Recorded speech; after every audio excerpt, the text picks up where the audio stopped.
A former al-Qaeda commander turned Syrian president walks the halls of the White House. Chants of Allahu Akbar echo outside while President Trump's alliance. Is this diplomacy or prophecy in motion? Today, on the Endtime Show, we explore how Trump's historic meeting could mark the moment two prophecies collide, the eagle and the green horse.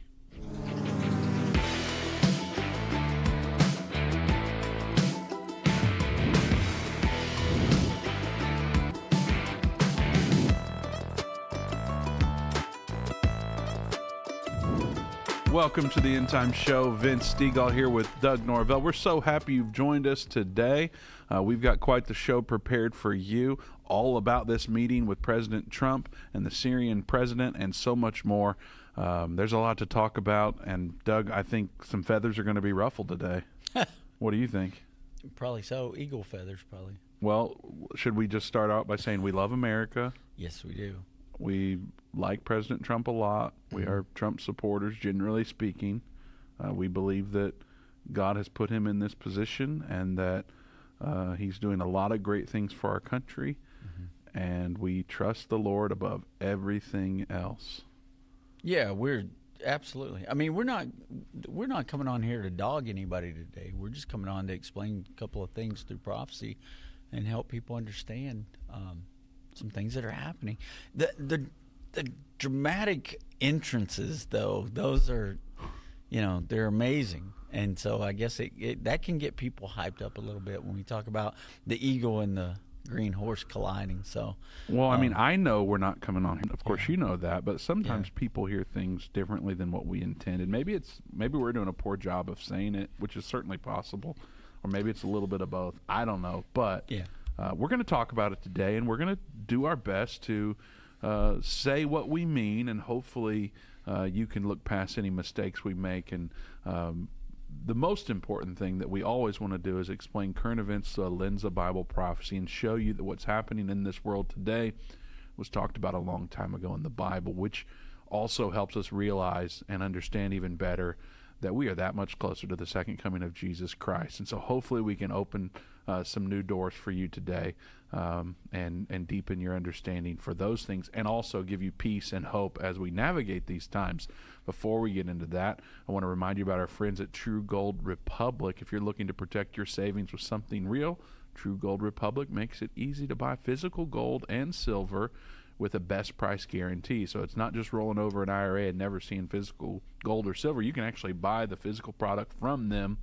So that means as far as their best price guarantee goes, if you find a lower price anywhere else, they'll beat it. Plus, you'll get free, fast, insured shipping, so your metals show up safely straight to your door. And if you want to roll over a gold-backed IRA, you can do that too with no minimums. So visit endtimegold.com and take the first step toward real security. That's endtimegold.com. All right, Doug, are we ready to jump in on this? I'm ready. We've already got a super chat comment on YouTube, by the way. $20 from Jim Kennedy. Amazing. Very nice. We are so honored to be connected with the end timers out there. Yeah. Obviously, we feel the support from their prayers, and the financial giving is what makes this possible, and of course the goodness of God above everything else. So we're so grateful for all that. And that's our friend Jim Kennedy, Wendy Kennedy's husband, right? Yeah, I think so. Yeah. Well, so a special shout out too, speaking of those two, and every veteran out there, thank you for your service. Yes. We appreciate that. Happy Veterans Day, and we couldn't have an America without you guys, so we thank you very much to all who have served this amazing country we live in.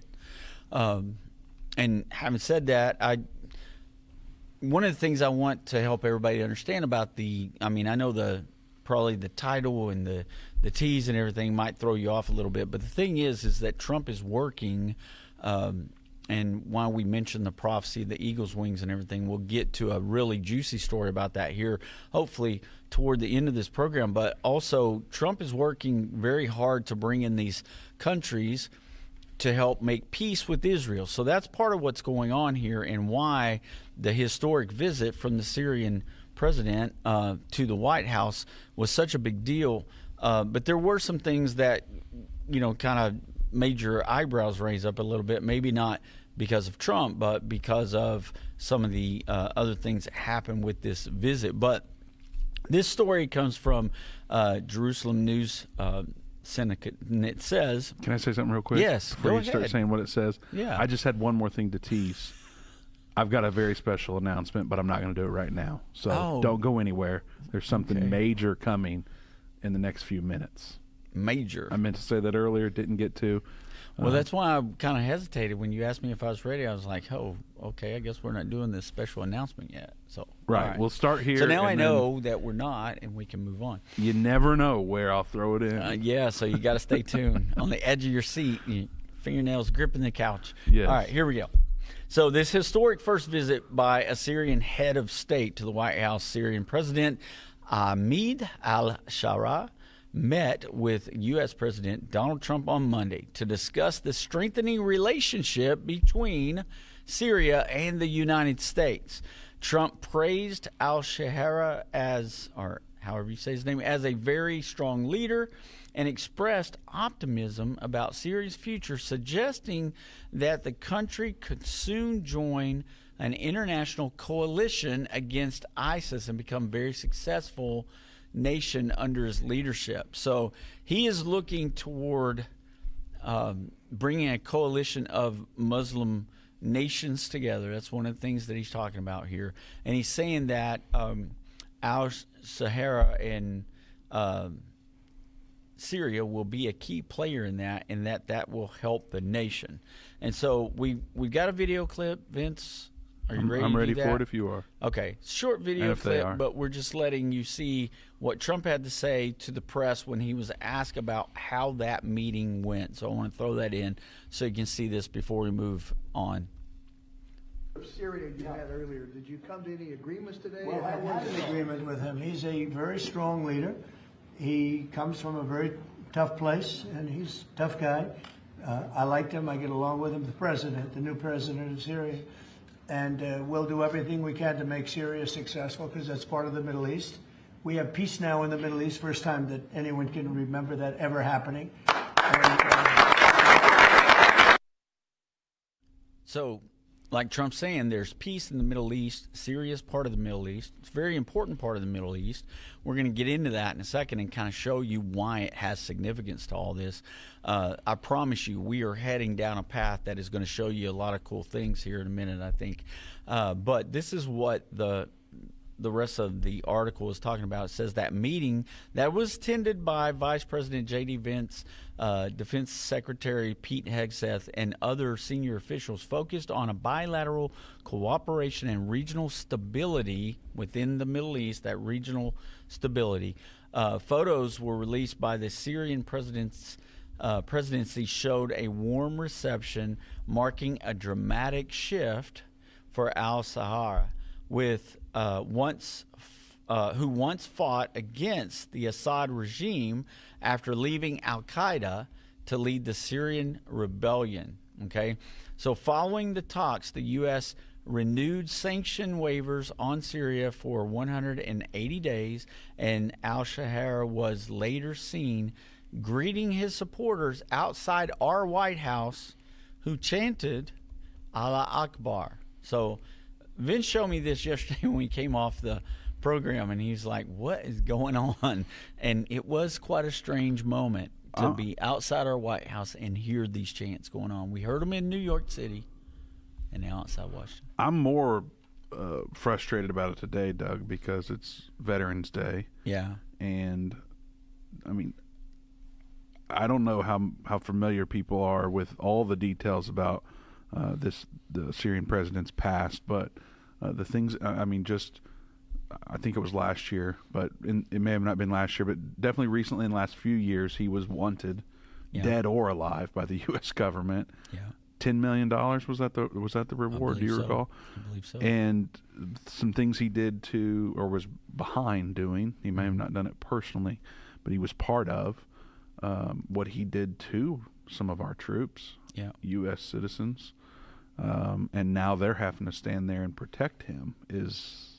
I mean, I'm having this wrestling match, and I don't understand a lot, and I'm frustrated about it. So I don't have all the answers for it, but it is a struggle, to be honest. Well, I mean, right now when we're seeing these things, we may not understand this side of how things are going. Trump 100%, we don't see the whole picture. Yeah.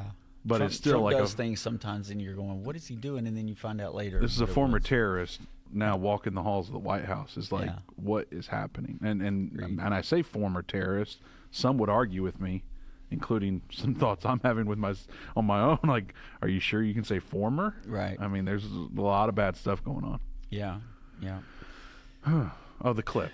Yes, people want to see this. Yeah, I didn't know it'd get Vince that worked up, but let's watch this. Well, I'm holding back. I understand. Yes.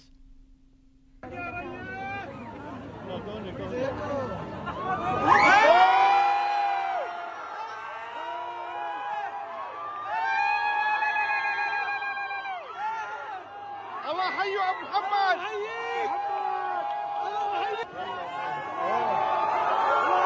الله حي ابو محمد الله ينصرك يا رب الله ينصرك يا رب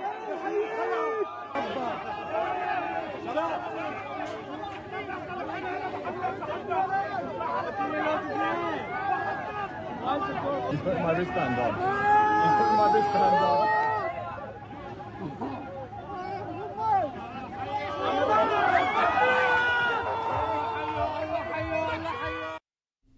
In that video, if you're watching the video, you could see Islamic flags flying. So once again, there's the green and the white and the black and red that we talked about yesterday. But you can see the main colors there were green of those Islamic flags that were flying outside the White House as people greeted the president of Syria.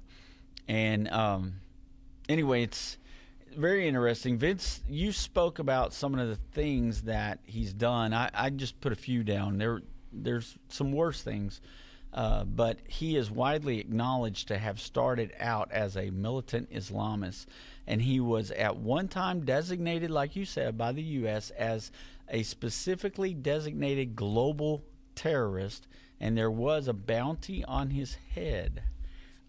He's also got documented ties with al-Qaeda and he has carried out or been accused of extremism, including attacks on civilians. And if you remember, just recently, we talked about it yesterday, videos of Druze and Christians being marched down the street on all fours, barking like dogs, and then they would kill them.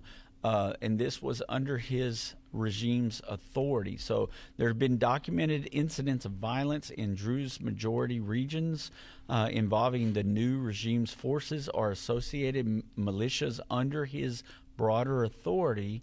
And reports state that under his transitional government, Christians have also been among the innocent civilians who have been killed by his HTS-led forces, and they cracked down on insurgents, with some case studies pointing to this. So there's been a lot of evidence that his forces were involved in those things.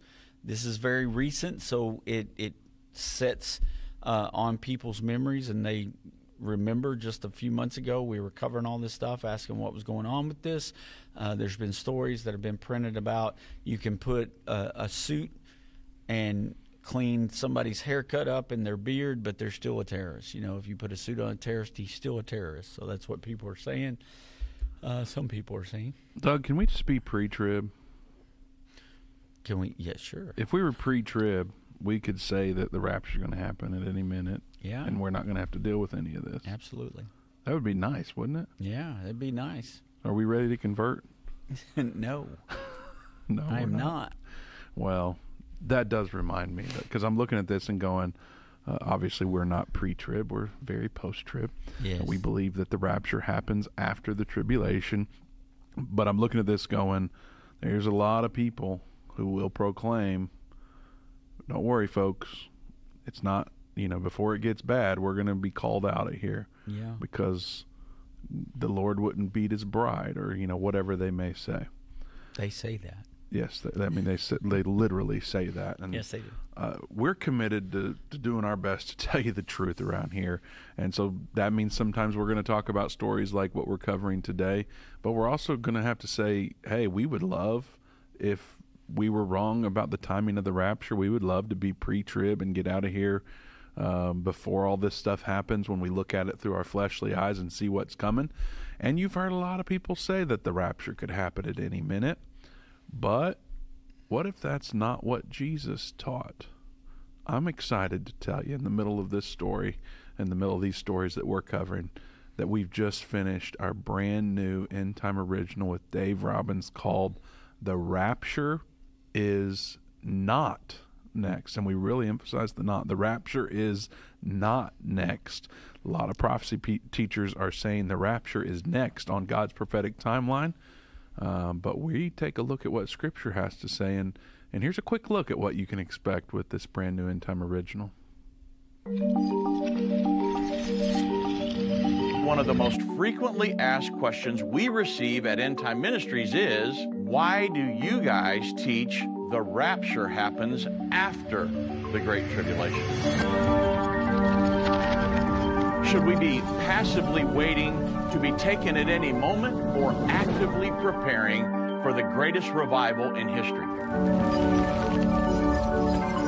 Paul states plainly it will not occur until after the man of sin, the Antichrist, is revealed, and that revelation will not happen until God declares it is time.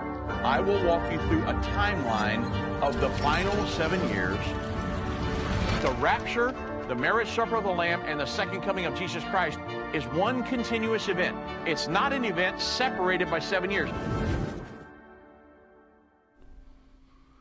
All right, so that's The Rapture is Not Next, and you can pre-order it starting right now. When you do, you're not just going to get the full DVD, you'll also receive 20 teaching tracks. So we've also made some printed material to go alongside this DVD. You're going to get 10 copies of 26 Reasons the Rapture Happens After the tribulation. You get that in a printed form, and you'll also get 10 copies of What Happens Next, and that track features the end time timeline. So you'll be able to have that end time timeline that'll fit in your pocket, and you'll be able to share it with your friends and family. These tracks are not available anywhere else yet. This bundle is the only way to get them early, and it starts shipping in December. So you can go to endtime.com/next right now, or call 800-END-TIME. That's 800-363-8463. You'll secure your pre-order today. You're going to get the DVD plus 20 tracks, and 10 of those tracks are going to be What Happens Next, including that timeline. Doug, people have been asking for that timeline for a very long time. We finally made it into something that's easy to carry around, easy to pass out, and this is the perfect opportunity to stock up and be ready. And tell your friends and family. We've had timelines before, but they've been so big you couldn't really ship. They were big. They were hard to ship. There was a lot going on with them. But now it's in a foldable track, and not only is it the timeline, but on the back of it you'll see some description, some details on how you can share that with others too. So that's pretty cool. It's a really cool resource that's now available starting today. Of course, it ships in December. It's available for pre-order. What's fun about that is a few years ago, when Dave has had 26 scriptures for a long time, but we sat down and we said, let's try to send as many as we can think of and see what we get out of this. And it was accumulated a couple years ago, which is cool because we've been telling people we have a list of 26 post-tribulation scriptures. And so it's pretty cool to be able to have 26 scriptures that you can share with people and say, this proves a post-tribulation rapture. So I know there's people out there that don't want to hear that and don't want to understand that they're, I want to get out of here type of thinking, but there are 26 scriptures that you got to consider at least and look at them and see what you say. So it's okay if you don't believe in a post-tribulation rapture, but if you're questioning it and you would like more evidence, this is a perfect thing. And if you've got loved ones right here at Christmas, what a great gift to share with people to help them understand what's getting ready to happen. Yes. Yeah. Endtime.com/next to learn more. Of course, it will be available on Only Source in the near future. It's not quite ready for that yet, but we are getting closer. In the meantime, you can pre-order the DVD and get the printed materials that go along with it. A great resource for you. Yeah, so cool. Now, right before we talked about that, we were getting into this. Of course, the Syrian president visited President Trump at the White House. They had meetings. He went on Fox News later that evening, and Trump is saying that he believes that Syria is going to sign on to this peace plan. Right. Is that believable? Is that something we should believe or not? Well, there is always that possibility, Vince. Even the president of Syria himself said that he wasn't going to rule it out, that it will never happen, but at this moment he is not doing it. And there's a very important reason why, and those reasons are, it's interesting to look at what he's talking about there. So I don't want to give it away yet. I want to be able to talk about it as we get down in there, but yeah, there's a possibility maybe that it could happen. Well, I believe Trump believes it. What I'm wondering is it believable that Syria would actually do it? So what's the story that we need to know? So I'm just there's another story out of the Jerusalem Post where they give you a little detail into the background of what they talked about yesterday. So I took that and I kind of broke it down a little bit to get the important highlights out of this. So right now, the Syrian president rules out joining the Abraham Accords. He suggests that Trump could make it happen, but there's one condition that he needs before that could happen. So he's using this against signing on to try to get position back. So Syria's position on the Abraham Accords, the Syrian president told Fox News that Syria will not join the Abraham Accords at this time. He cited Israel's occupation of the Golan Heights. Now, everybody remembers back in Trump's first presidency, when his administration first came in, that one of the things he did was he moved the embassy to Jerusalem from Tel Aviv. And then he declared that the Golan Heights belonged to Israel. Okay, Golan Heights are very important, and we're going to get into why here in a minute. But this is one of the things that the Syrian president says is keeping them from signing on is that he believes the Golan Heights are occupied since the territory was captured in 1967. The main obstacle for normalization talks.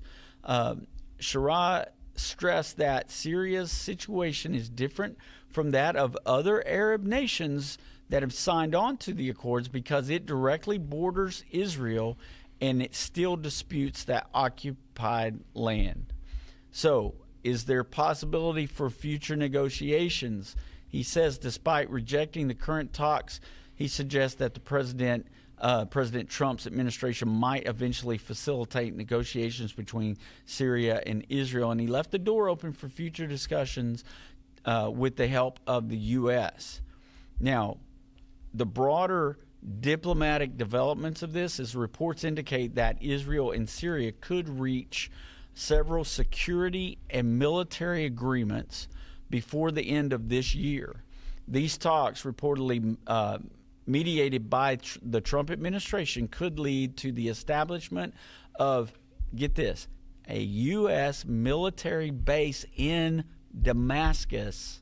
Okay, so Damascus should raise some bells there because there's a very prophetic reason why. In a minute we'll get into it. But they said to support the non-aggression pact and a demilitarized zone in southern Syria. So if Israel occupies the very southern border of Syria, the most northern border of Israel, and the U.S. had a base in Damascus, they're saying that there would be a demilitarized zone to where we wouldn't have fighting in those areas. Remember, this is where Hezbollah, Vince, was coming into, and Israel was fighting Hezbollah all the way up almost, I think it was 6 miles within Damascus. They were fighting Hezbollah, who were launching rockets into northern Israel. Remember, we had a discussion with a commanding officer there with the IDF where she said that all those families had to leave their homes because Hezbollah was bombing them every day as much as they could. So they're saying that now the U.S. could have a base in Damascus. It's the first time I'd heard that today. I was kind of surprised at that. But the thing about the Golan Heights, Vince, is that it's one of the most strategically and prophetically significant places in the land of Israel, in the Middle East right there. So I got some things that I've worked up, and I don't know if we've got time to go through everything right now or where you want to go from here. We got like 2 minutes before our break. But it's strategically important because of 3 specific reasons, and I want to look at that and talk about that. Well, I just wanted to highlight real quick that the Syrian president became president in December. Yes. However, I just did a quick search on OnlySource. Back in March of 25, you and I did a show called Syria's Great Tribulation, and folks were seeing the viral clips coming out of Syria and wondering if we're in the prophesied Great Tribulation. And so we were talking about that back in March when this man was in power. Yeah. Now, do you remember what all was going down then? I do. Yeah. And he's the one that's now here? Yeah. Being praised and that's why people are saying you can put a suit on a terrorist, but he's still a terrorist. It's perplexing. I don't know what to make of it. A lot of people feel unsafe in that region, especially the Druze, who have reached out and said this. Israel, like I said, they moved up almost all the way into the Golan Heights to help protect some of those people as well. During that time, people were fleeing in behind that Israeli military zone that they occupied to escape some of this. And yeah, I mean, very much, I mean, that's why I'm saying it is in the minds and the hearts of a lot of people because that was going on. Now, I know because of the way that the news is done now and we got social media and all that, people can forget things really quickly. I mean, they forgot what happened on October 7th, and now they're saying Israel is the one that is creating a genocide in Palestine, in Gaza. But they forget what happened to start that war, to start that and kick it off. So we have a short memory because I think we get inundated with so much information nowadays that it seems like old news. I mean, March seems like that was so long ago. It was so long ago. Yeah. But I don't know. We'll get into this more of this on the other side of the break. Don't forget, you can pre-order the Rapture's Not Next bundle at endtime.com/next. And also, Dave and Jana Robbins will be in Craig, Colorado this weekend.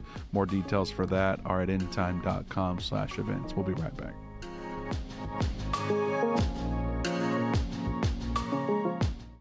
A reminder of the breaking news this hour. At least 22 people are reported to have died in a strike in Gaza.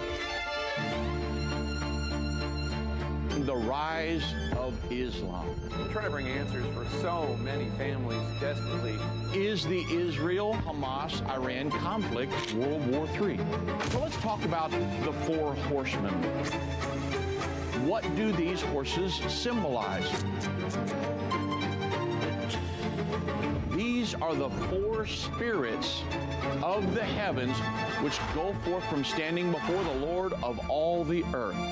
In the end time, the true people of God will not be weak, anemic, and defeated.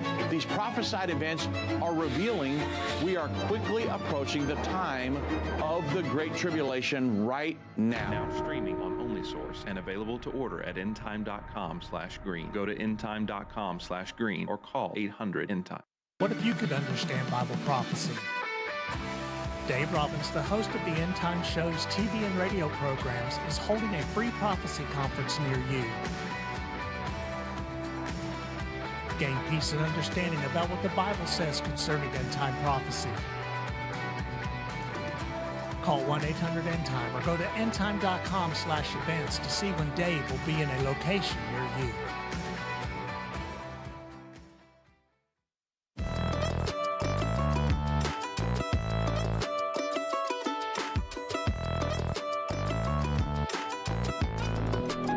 Welcome back to the Endtime Show. Vince Stegall here with Doug Norvell. Today we're talking about Trump and the green horse when prophecies collide in D.C. And that may have happened yesterday, Doug, and we're breaking it down for everybody today. There's some people, I just did a quick scan of the chat. There's some people that for some reason called you out, Doug. Uh-oh. I didn't tell you about this on the break, but they say that you just blindly follow Trump no matter what. That is not true at all. I don't know how anything you said in the first half of the show led people to say that, but I did see that from someone. If that's the impression they're getting, they are getting the wrong impression of me. I've never known you to blindly follow anyone. No, I'm putting some questions out there and asking some questions, folks. I'm not blindly following anybody.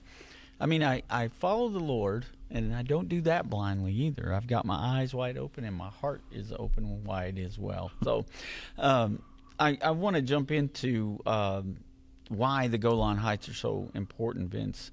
I knew we didn't have time to really give it justice before that break, so I wanted to kind of jump into it here in the second part. But we got a map, because everybody loves maps. Love maps. And I want to throw this map love up. Timelines. Yes, it's nice to have. So I want to show everybody the area we're talking about.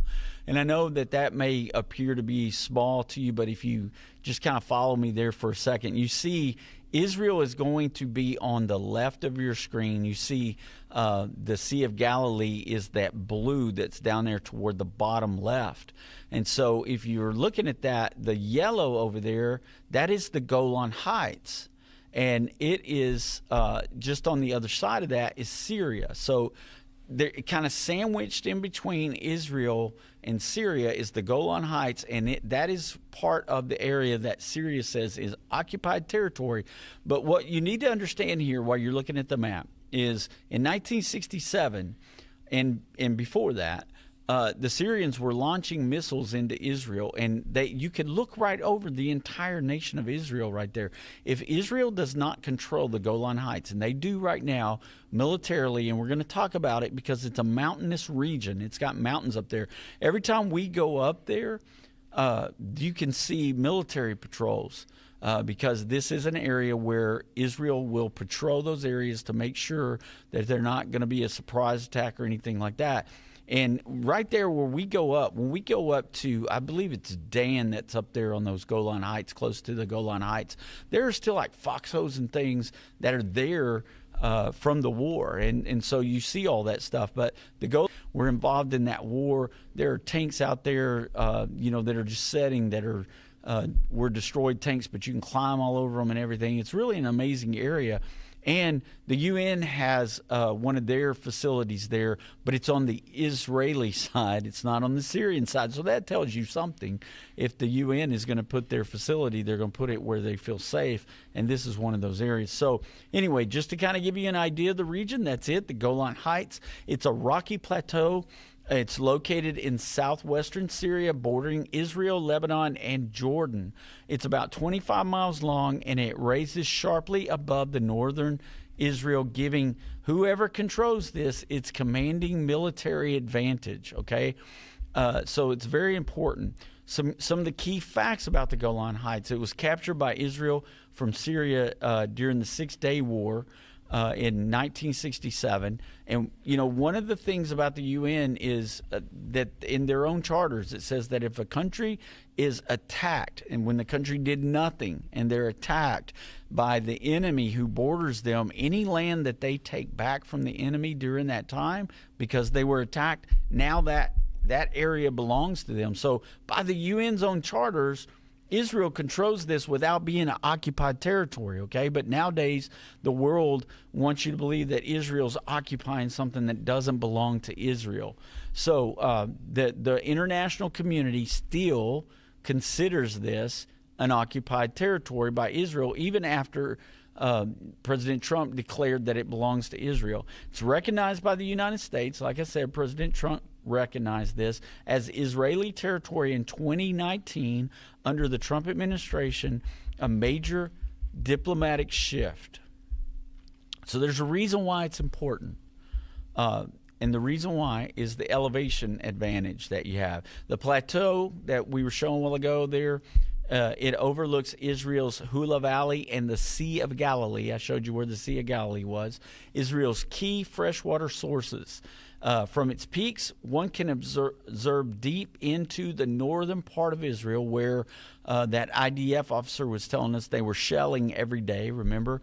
And into Damascus. So from that spot, you can see all the way in there. When there was fighting going on, during the war when we were there in 17, during one of the uprisings, you could hear machine gun fire and you could see smoke rising from Syria over there where they were having the skirmishes. So very interesting. But the security buffer before 1967, Syrian forces frequently used the heights to shell Israel and their farms and their towns below, holding the Golan, whoever holds it, prevents such attacks. So it's very important, and it's an important place for Israel to control because, as we've seen, Israel wants to live in peace, but it's her neighbors that keep attacking her, forcing her to have to react to that.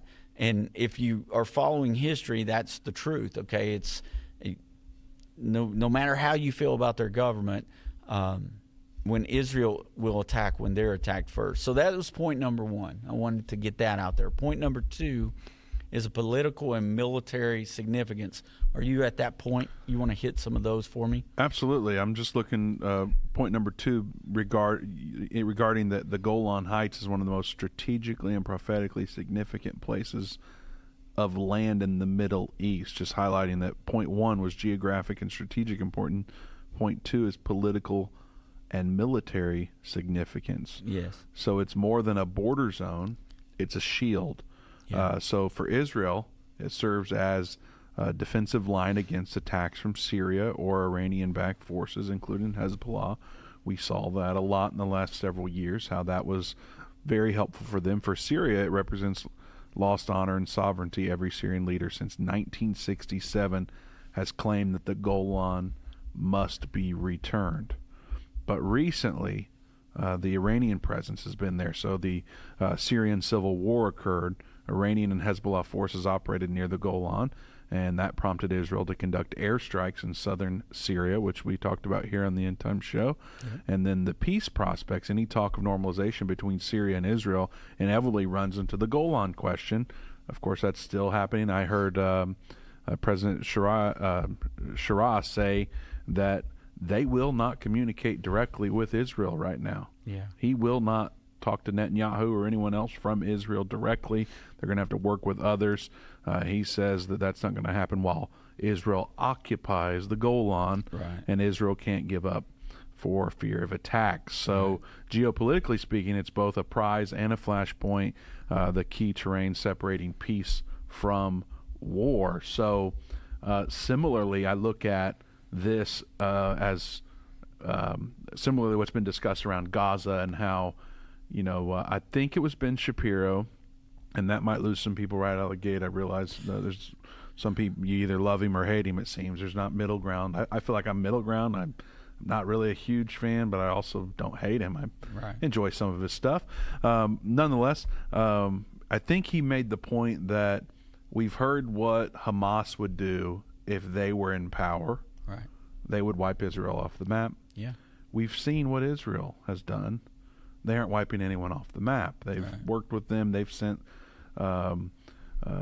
goods and such. Of course, that was intercepted by Hamas and didn't make it to the Palestinian people. And I know we can argue all day long about that. But similarly, I look at Golan and go, we've seen what's happened.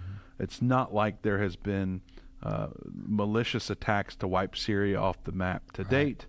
But if those roles were reversed, we've heard what they said. We don't know what they would actually do. Yeah. But they say they would wipe Israel off the map. Yeah. And so that obviously would create more war.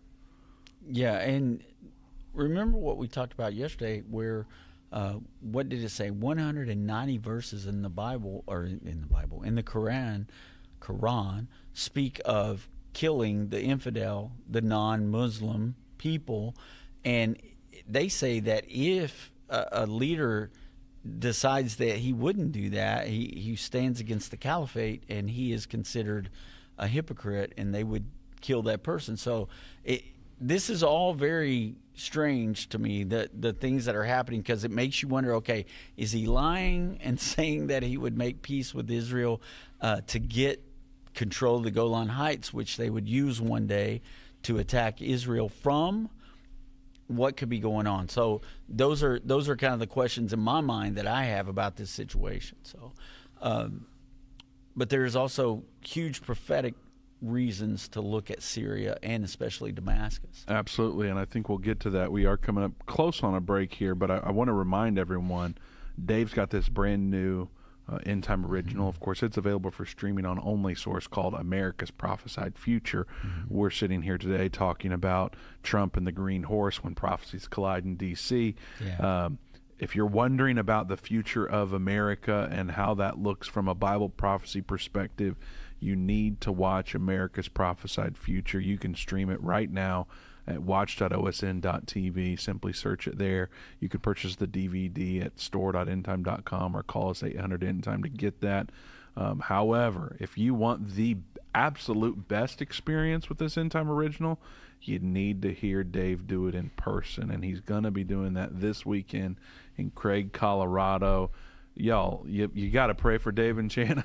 I keep laughing because I think about how tired he must be. I'm not laughing at him. I'm just going, I've been really tired before, and I know how you just kind of collapse. Yeah. And I think that's probably where he has. He hasn't said that. He may be very energized and rejuvenated from all the events that have occurred and how the Lord has opened up new doors. But pray for Dave and Jana. They need to have, what I pray for sometimes for myself and for others is supernatural strength. That's what they need. They've been navigating a very heavy travel schedule with Israel and then Thibodeau this weekend and going into yesterday. They come back today, and you'll get to start seeing Dave here tomorrow. Yes. Dave will be back on the show tomorrow. But then he and Jana travel again to Craig, Colorado this weekend. So if you're in the Craig, Colorado or anywhere near there, you need to make plans to be there. Dave's going to be teaching on America's Prophesied Future for one of the sessions, and then breaking prophetic news on the other session. However, sometimes that second session changes. It's 11 a.m. on Sunday. Yeah. Sometimes it shifts, and he doesn't go by his notes, and you never know what could happen. So that's what happens when you follow the Spirit. As we try to do that. Lead you. All the details for that conference are available at endtime.com/events. if you are near Craig, Colorado, you need to make plans to be there. Wonderful church, wonderful pastor there, and they will have an end time class following the conference. So if you are looking for community, that's going to be a great place for you to connect. And, of course, the conference is going to be, I think it's the first time we've ever gone to Craig, Colorado, Doug. And so excited about that. We've gone to Colorado before, but Yes. it was always like in Denver. So, yeah, I think this is an area that we don't really go to. I talked to the pastor a few days ago, and he said it's already snowed a few times. Uh-oh. Wow. So that'd be nice. Right here, right before Thanksgiving, they get to go see some snow. yeah, it's just another day for everyone in the Craig, Colorado area. But Yeah. for us in Dallas, you just talk about snow and they start canceling things. Right. So, come on out, endtime.com/events. Don't forget, you can go watch that America's Prophesied Future on watch.osn.tv. And don't go anywhere, because we're going to get into the prophetic importance of the Golan Heights right after the break.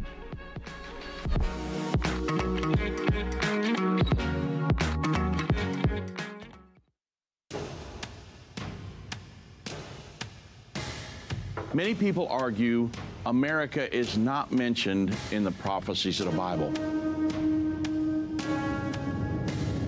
But they will miss so much about the coming events that will happen in the end time if they don't get that understanding. What do these beasts symbolize? That's what we need to answer. Because if we can't understand what these beasts symbolize, there's no point in even studying this, right? If you don't believe that America is mentioned in the Bible, you're going to be stuck when it comes to figuring out all these prophecies. But once you understand this, America has a prophesied future. It's given to us in the Bible. And the America will not be part of the world government, but we're going to be protecting Israel against the world government all the way to the second coming of Jesus Christ. Now streaming on OnlySource and available to order at endtime.com/America. Go to endtime.com/America or call 1-800-ENDTIME.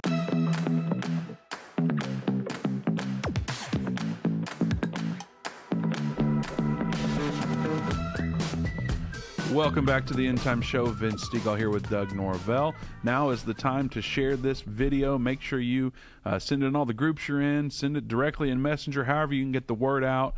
It'll go a long way in breaking through the algorithm. So be sure to share, give us a heart or a thumbs up, and engage in the chat. What do you think about what happened at the White House yesterday? Do you like this? Do you not like this? Why? And we want to hear why you don't like it, or if you do like it. And then also, I want to remind you again that we've just launched the pre-order for The Rapture Is Not Next, our brand new End Time original by Dave Robbins. It's a wonderful teaching lesson. He walks you through why the rapture is not next according to the Bible. There's a timeline up on this big wall behind us, and he walks down that timeline and teaches it. In addition to that video, though, you're going to get some printed material, 26 reasons the rapture happens after the tribulation. We created that to go alongside this lesson just for that. Of course, it'll be available as well in the future, but also on top of that, you're going to get what happens next, another piece of printed material. It features the end time timeline. So on a piece of paper, you'll be able to have folded up real nicely. You'll be able to have that, show your friends and family, show your Connect group or small group, whatever, any way that you want to pass that around. When you pre-order, you're going to get 10 copies of both of those printed materials and then also that video. So go to endtime.com/next right now. Be one of the first ones to pre-order. It will be available on OnlySource soon. It's not quite ready for that yet. But for now, what you can do today is pre-order that physical copy. Nobody can censor that. And the printed material, and you'll be able to share it with your friends and family and those in your church and small group and in your community group. Whatever you're doing, you'll be able to share that with them. So we highly encourage not to just have all this information for yourself, but to go take it and do something with it. Yes. And we're hoping to provide those materials for you to do that for this particular thing. Yeah, we can't teach everybody. So nope. We need y'all to teach people too. So. Well, God put us where He's got us. Yeah, exactly. And so I've got neighbors. I've got people that I rub shoulders with regularly. Yeah. That nobody else around here does. When you have fires in your fireplace. Yeah, I did have a nice fire last night. Yeah. It was really nice. Yeah. Very nice. You're making fun of me? No, Is that what's happening right now? That's great. I love it. I wish I could have fire in my fireplace. I just didn't get home in time. My fire would have been going till midnight if I would have had one when I got home. So anyway, that was very nice. I thought it was great. Looked like a very nice place to sit down with your family and read a scripture or two and have some prayer. Well, and would you believe it, but Rosie started that fire. I believe that. Yeah. My 3-year-old daughter. Yeah. But anyway, it's never too early to start teaching them how to take care of themselves. Hey, they've got to. There you go. They've got to be able to survive. So, prophetic significance with the Golan Heights. What do we need to know point about of that? what we were talking about, prophetic significance. So, from a prophetic viewpoint, the Golan Heights lies in the ancient region of Bashan. It's often mentioned in Scripture. And remember, Vince, that Israel does not occupy or control or live in all the area that God gave them. They're not living in those areas that really they were given. The promise was given to Israel. So they're not in all the promised area anymore. But the biblical connections, Deuteronomy 3:10 describes Bashan as stretching to Mount Hermon, the very area known as the Golan Heights. So the map I showed you a while ago is all a mountainous region, Mount Hermon. Bashan was one of the ancient territories east of the Jordan River. It was ruled by King Og of Bashan, whom Moses and the Israelites defeated in Deuteronomy 3 and Numbers 21. And afterwards, Bashan was given to half the tribe, or the half tribe, of Manasseh. Remember, that's in Joshua 13, 29 and 31. And Manasseh was one of Joseph's offsprings. This one says the half tribe, because these were not the full tribe of Israel, but they were also, the blessing was passed down to them that God gave the promise to Abraham. It had been passed down through generations. Manasseh was one of them. The Bible describes Bashan as a land of rich pastures, strong cattle. That's Amos 4:1 and Psalms 22:12. Fertile hills and oaks in Isaiah 2:13, Ezekiel 27:6, and Mount Hermon marking the northern boundaries of Israel. In Joshua 28, it says one of Israel's cities of refuge was in the Golan of Bashan, was located there. So one of Israel's cities of refuge where they would go for refuge. So what are some prophetic implications of this, Vince? Some views some views say that the Golan Heights are part of the fulfillment of God's restoration to Israel's land that you can find in Ezekiel 36 and 37. Remember, Ezekiel 36 is where God says, I will take away your heart of stone and give you a heart of flesh. I will put my spirit in you and I will bring you back into the land. And it says in Ezekiel 37, the prophecy of the dry bones, Israel coming back as a nation. So those are two very important prophetic chapters that you should go and read sometime. That region's whole future, the conflicts possibly involving Syria, Iran, and Russia could align with the Gog-Magog war. That might be where the famous prophecy from Isaiah 17 happens, where it says that Damascus is totally destroyed. That might be the Battle of Armageddon, could be the Sixth Trumpet War. We don't really know at this point, but there is a prophecy where it says that Damascus will be a ruinous heap. And so that has not happened yet. People have thought that it happened, and they saw a lot of destruction in that area, but it is not a ruinous heap. And it could happen in the near future if they are part of the Sixth Trumpet War, if this spurs into that war, and that's when that could happen. Or it could go to the Battle of Armageddon when it's destroyed at that time. We don't know for sure.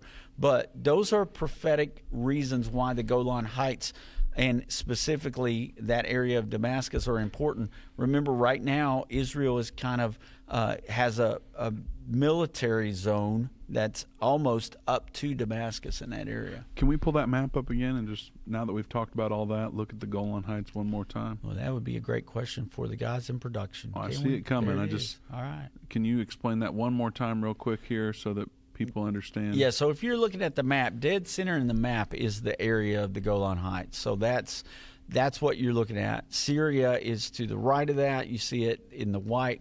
Israel is gray.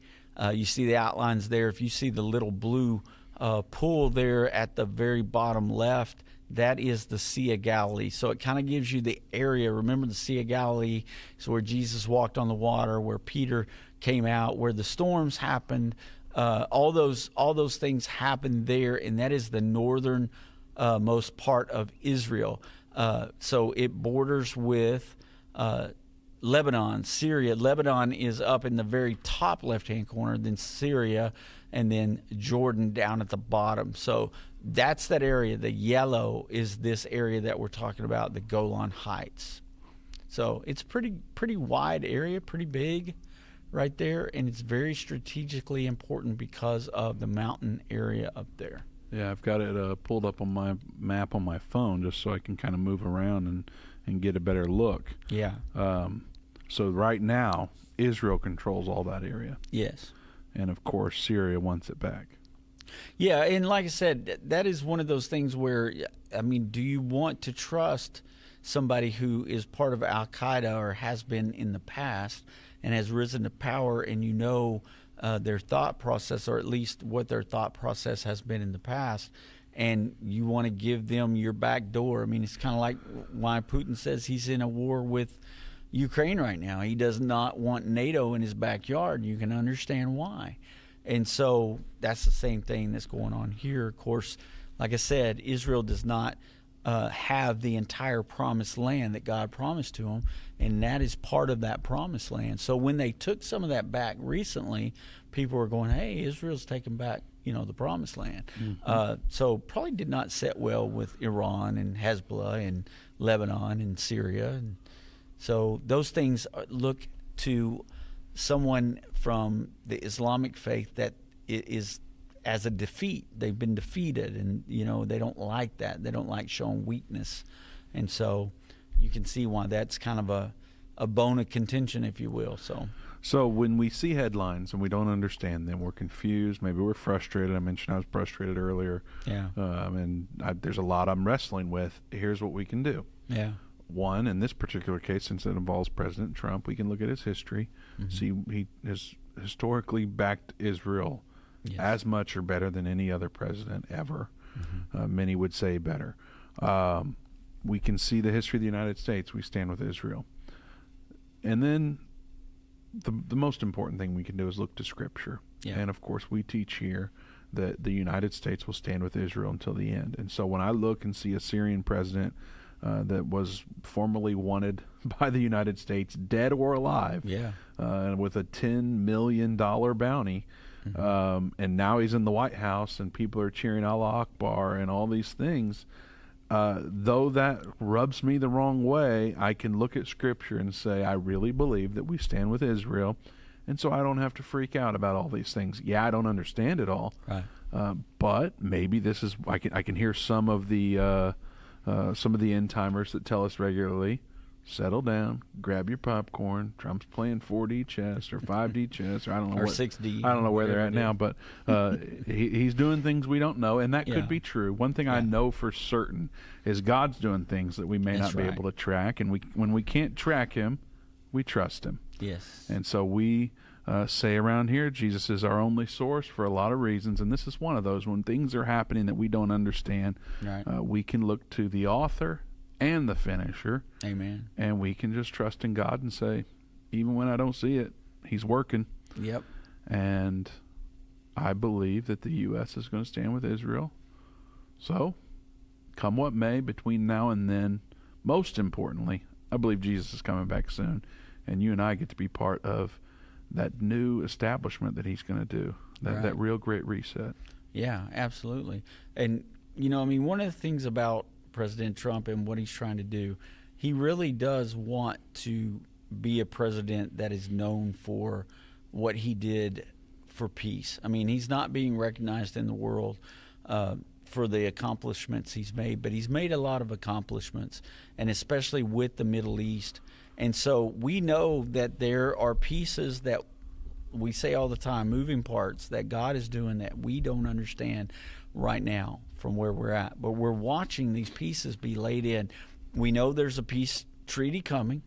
that is going to involve many people in that region, many people from all over the country or all over the world.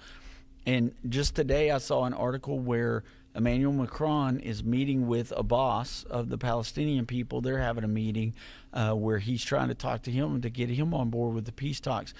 There are many people involved in this right now, and this is just another one of those countries that are being brought in that they're trying to work a deal out so there's peace around Israel without having those countries that border Israel saying that they will declare normalization with Israel and have peace with Israel.